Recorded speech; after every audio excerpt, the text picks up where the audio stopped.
Alright guys, welcome back to the channel. Thanks for checking the video out today. We have more PlayStation news, rumors, and leaks to go over and talk about. So before we get into these topics, do me a big favor. If you do end up enjoying the video or finding it informative, be sure to leave it a like. It really helps the videos out a lot. And if you are new here to the channel, please consider hitting that subscribe button as well. The first topic we're talking about is what Sony recently had to say about the PlayStation 5 supply issue, stating that it is currently the top priority and that Sony is aiming to actually overtake PS4 sales by 2024. So reading here from Push Square, they say it comes as absolutely no surprise, but Sony really wants to sort out these ongoing PS5 stock issues. The current gen console is still being hamstrung by problems in the supply chain, both at manufacturing and shipping levels. The Japanese giant calls the continued supply issue a top priority in its latest business overview, but it expects things to get a lot better in the relatively near future. It points out that, as we already knew, the PS5 has now fallen behind in terms of sales when compared to the PS4's first couple of years on the market. However, in the PS5's third year, which would begin this November, stretching into 2023, Sony hopes to have the current gen box back on track. Then in 2024, the PS5 should once again overtake its predecessor. So how is Sony actually going to solve its supply situation?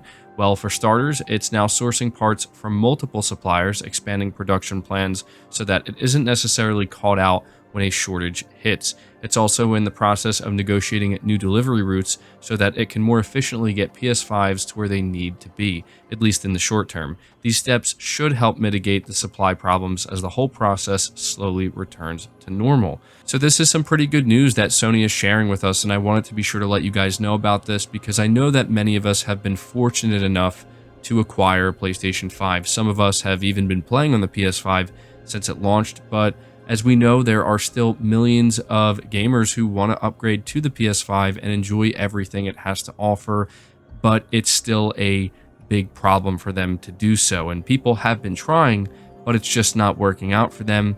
And I still get comments regularly on the channel of people letting me know when they finally do acquire a PS5 and how exciting it is for them and how long they've been waiting, to make that happen. And it's always cool to see that, but obviously we all want to see Sony and the PlayStation 5 and just the entire industry when it comes to the console market get to a place where this is no longer a problem. Sony is highlighting that over the next year going into 2023, they expect things to improve significantly, but they are also saying that by 2024, everything should be back on track and the PS5 is set to outpace the PS4.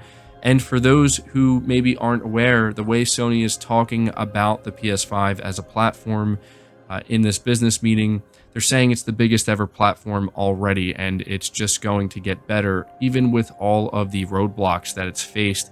And it seems that Sony is still very much confident that in the long run, by the time we get to the second half of this generation, the PS5 is going to end up outselling the PS4 when it's all said and done. And I think that that would be great because the thing is, we all love the console, we all support the console, and the reason why we care about console sales is because we want to see Sony continue to prioritize it.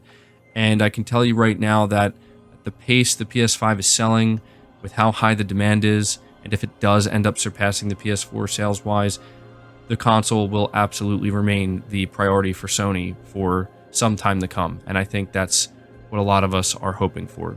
But we're moving on to the next topic, which is a very interesting one and not something I was expecting to be talking about. That is Killzone, because apparently there may be a PSVR2 Killzone launch title. Again, not something I was expecting to be hearing about.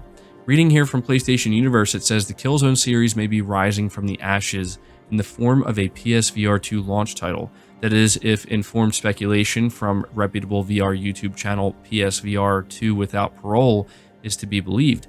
Mentioned by channel owner Brian Paul during their weekly Gamescast, a VR rendition of Killzone has reportedly been a topic behind the scenes for a number of years, with Supermassive Games contracted, I should say, to develop the title for the original PSVR following its success with adapting the Until Dawn series into virtual reality in the form of Rush of Blood, as well as prequel The Inpatient. Fast forward to 2019 and a number of years of troubled development, Sony reportedly wasn't happy with how the game was shaping up and pulled development from the Guildford-based developer and brought it in-house. It's of course been a number of years since then, and Paul believes that it's probable the game has quietly continued development in the form of a PSVR2 title and could well launch with Sony's new headset. It may even show up in next week's State of Play. It's worth bearing in mind that PSVR Without Parole was the first to report the PSVR Developer Summit back in August last year, and the subsequent spec leak they shared proved to be accurate information. So PSVR Without Parole has proven to be a reliable source when it comes to information about PlayStation VR 2, and this, I think, is very exciting news to a lot of PlayStation fans, and I think a lot of PlayStation fans are going to be hoping that this is true. I know that there are many of you who have been just patiently waiting for Sony to bring back Killzone and do something more with it, and we can't look at this and assume that it's 100% true, because the way PSVR on Parole is talking about it is making it sound like it could have been canceled, but he believes it was moved to in-house development.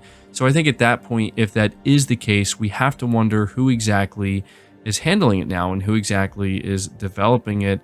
I think maybe some people would naturally think Guerrilla Games, of course. We know that Guerrilla Games has a second big AAA size team that's been working on what we believe to be a shooter for many years now. And we've been waiting to learn more about this game and have it revealed. And now I'm beginning to wonder if what they've been working on this whole time is a Killzone game for PSVR 2, or maybe what was originally just going to be a PSVR version of Killzone ended up turning into something much bigger. So maybe now it's a proper, full-blown PS5 Killzone title that is also completely compatible with PlayStation VR 2 and has actually been developed with PlayStation VR 2 in mind. That would be pretty awesome. But that's just pure speculation on my part, and we do have to understand this is just a rumor. I don't want to get anybody's hopes up, but this is what we're hearing, so we're going to want to keep our eyes peeled to see if this is something that ends up getting announced.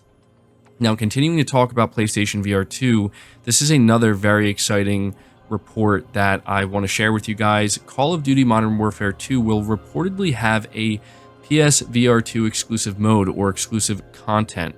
So this is reading from PlayStation Lifestyle, where they say, according to a new report, Infinity Ward is developing a Call of Duty Modern Warfare 2 VR mode exclusively for PSVR 2. It's unclear if the content will be timed exclusive, but the rumor seems to fall in line with Modern Warfare 2's PlayStation Store listing, which carries VR headset safety and PlayStation Move safety notices as spotted by internet sleuths. Just yesterday, Sony confirmed rumors of a new PlayStation State of Play event set for next month. On June 2nd, the company will broadcast a 30-minute showcase focusing specifically on third-party partners and PSVR 2 games. What If Gaming's Ralph Valve, who reported on the PSVR 2 exclusive content, claims to have heard from his sources that Modern Warfare 2's PSVR 2 experience will be a standalone mode that puts players in the shoes of a Tier 1 operator.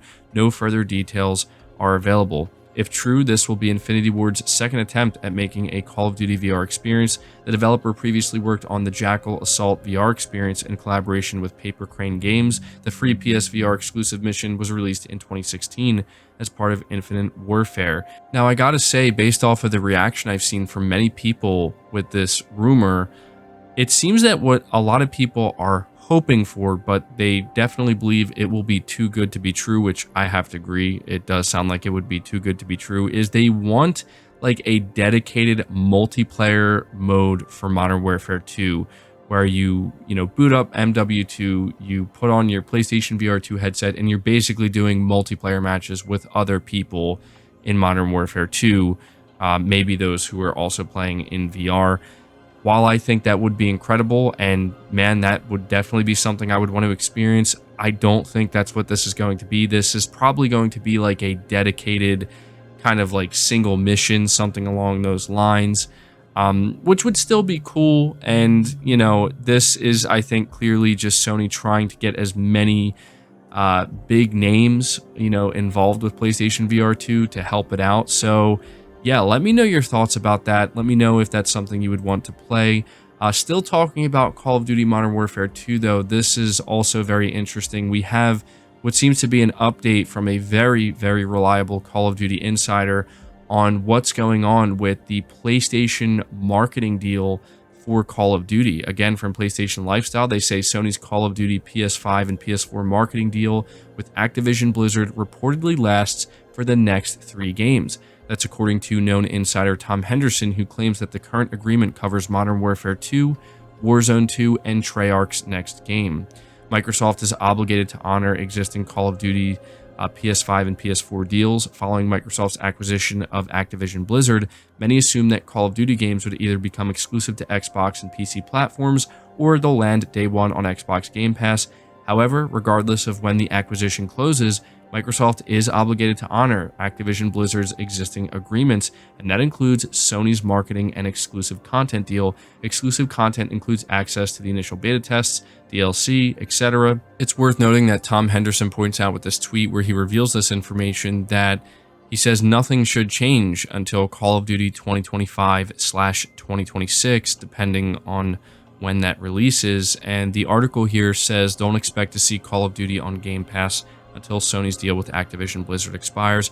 I don't know how that would work exactly. I mean, I would assume that once the Activision Blizzard deal goes through and Microsoft owns the entirety of Activision Blizzard, they can still put Call of Duty on the Game Pass. Like, I don't think a marketing deal with Sony could stop that, but it might. It really depends.